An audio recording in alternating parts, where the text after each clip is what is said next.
me a god. They call me a god.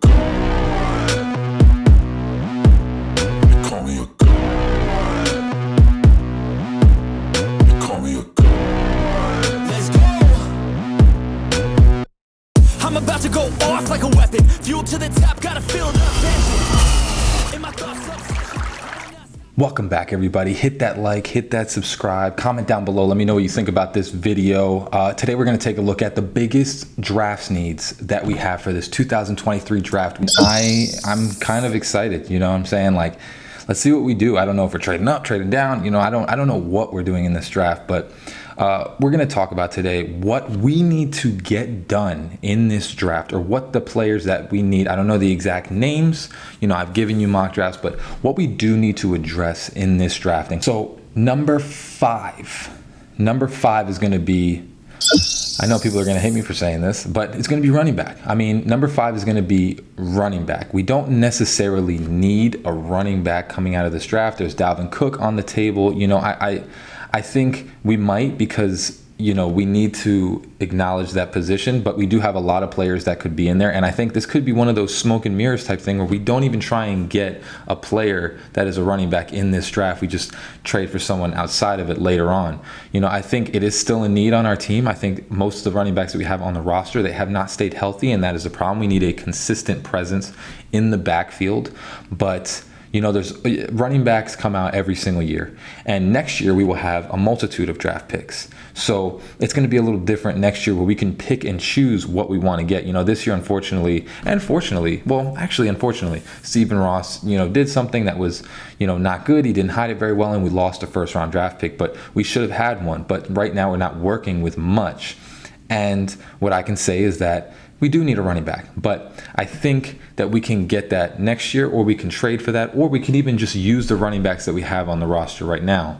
So I think it's probably the lowest need that we would need on this team. The next one, number 4, is going to be defensive tackle. I don't know what is happening with Christian Wilkins. I'm not really sure. You know, I think they're going to sign him to a long-term deal, but we also have, you know, I don't know what's going on with Raekwon Davis. You know, he's on and off every once in a while. You know, Sealer, we'll see, you know, if we sign Wilkins, if we sign Sealer back, I don't know if that'll be a possibility either, because he might want too much. You know, there's a whole bunch of factors, but, you know, we have a decent amount of defensive linemen on our team. Right now, this year, like I said, we can go on, or we can get them in like a later round, get like a 6th or 7th rounder, and be okay with that defensive tackle to have depth. I think more so right now, we just need depth on the defensive line. We don't necessarily need a stud player to come out. I think Christian Wilkins will get signed to a long-term deal, depending on what he wants. You know, I don't know the person personally, but obviously all players, they want to have that big contract. And I love Christian Wilkins, but Christian Wilkins is not Aaron Donald. You know, Christian Wilkins is great, but we're not going to be able to pay him, you know, $80 million in a contract. It just would be too much. We wouldn't be able to sign Tua back. We wouldn't be able to sign, you know, a lot of players back, you know, if we had Christian Wilkins to this big deal. So if we get a reasonable deal, then of course that might be what we're kind of waiting on, is to get that reasonable deal for Christian Wilkins. But again, you sign Christian Wilkins, you're going to have to let some of the players go. You're not going to be able to keep, you know, Sealer and Raekwon Davis. You're going to have to let some of these guys go. So I believe 4th, the need is going to be for depth defensive tackle, so that you have a guy that can keep coming in, and next year you have a guy that you can possibly groom and make better to either take Sealer's place, or depending on what happens with Wilkins, that could be a possibility too. I don't know. But again, the contract for Christian Wilkins is going to do a lot of things on this team where we would need to get another defensive tackle. Number 3, I actually think it's going to be linebacker. I believe that right now, I'm pretty happy with who we have on our team. I like David Long.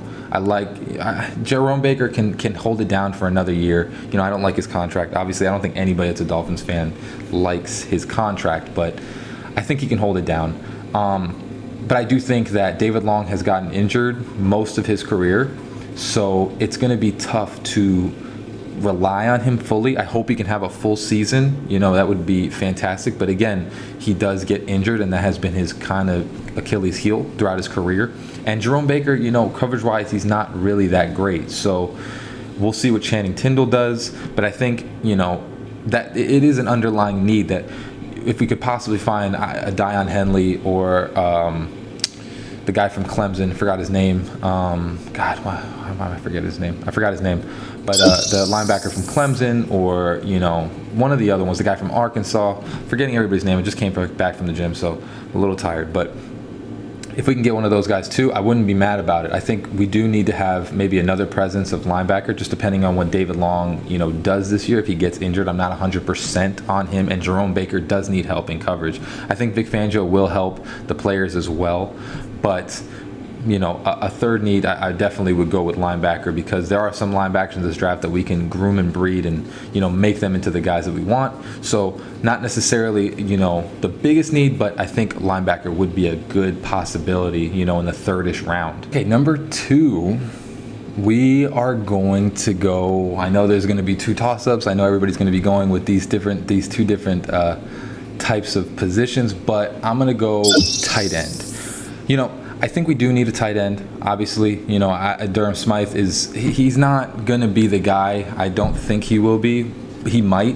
I also do think, though, that tight end we don't use like people think we're going to use. Of course, it would be great to get an awesome weapon, but I think with the tight ends, they more so really just want a guy that can run block, can pass block, and can catch short to intermediate passes. That is kind of what you're going for with your tight ends. So I do think Smythe can be serviceable. I think he can be a serviceable tight end. Of course, I'm not going to sit here and pound the table saying Smythe is going to be the next Kittle. Of course not. He's showcased that route running has kind of been an issue, and just getting daily, just catching the ball, he can do it, but he's not going to excel at anything.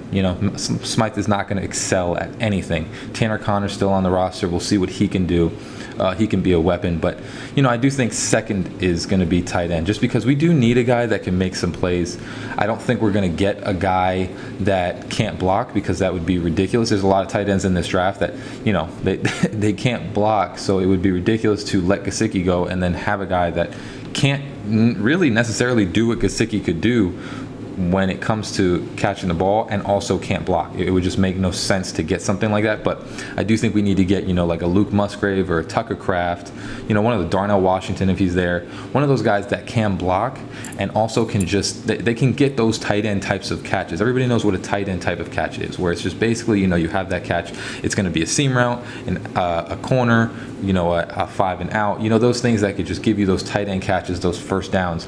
That's the type of player that we're going to be getting. I love Tucker Kraft. Luke Musgrave is another one I like.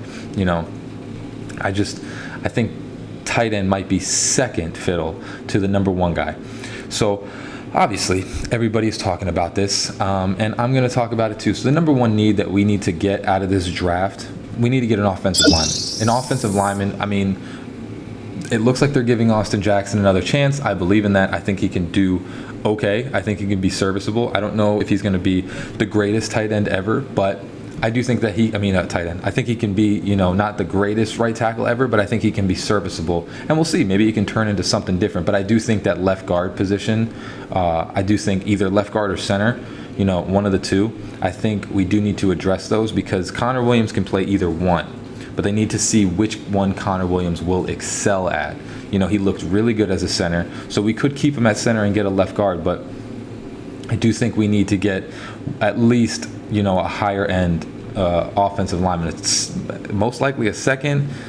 A third, would be also okay, but I think we need to get a second round pick as an offensive lineman, and I think that would just be the primary need coming out of this draft. Is Tua is the guy. We've said that he is the guy. We know that he's the guy. We believe he can be that guy. He's done everything that he possibly can to stay on the field. Now you just need to get him that protection so that he can carve people up, so that he can read and go through, because, everybody likes to say all these different things, but Tua likes to go through his progressions, but a lot of the time he just can't do that, because sometimes he's getting rushed to getting sacked. And, that's part of the problem as well, is that you need to have a serviceable offensive line.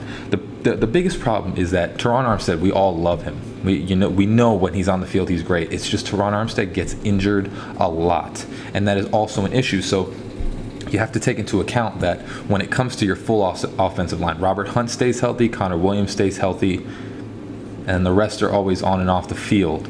So with Teron Armstead, if he's there, then you have an awesome offensive lineman. But if he's not, then you also need, at least something. So there were some games where Tua was playing with, Shell, Liam, Connor,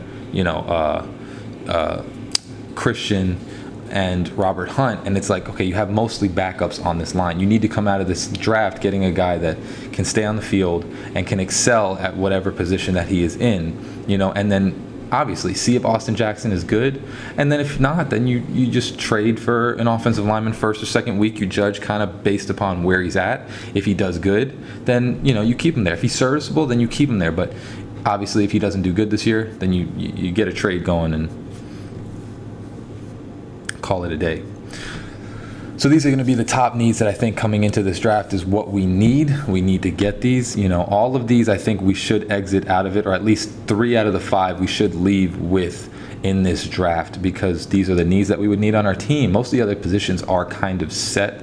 I think if we come out with 3 out of the 5 of these, team's going to be much better. But as always, hope you have a great rest of your day. Fins up.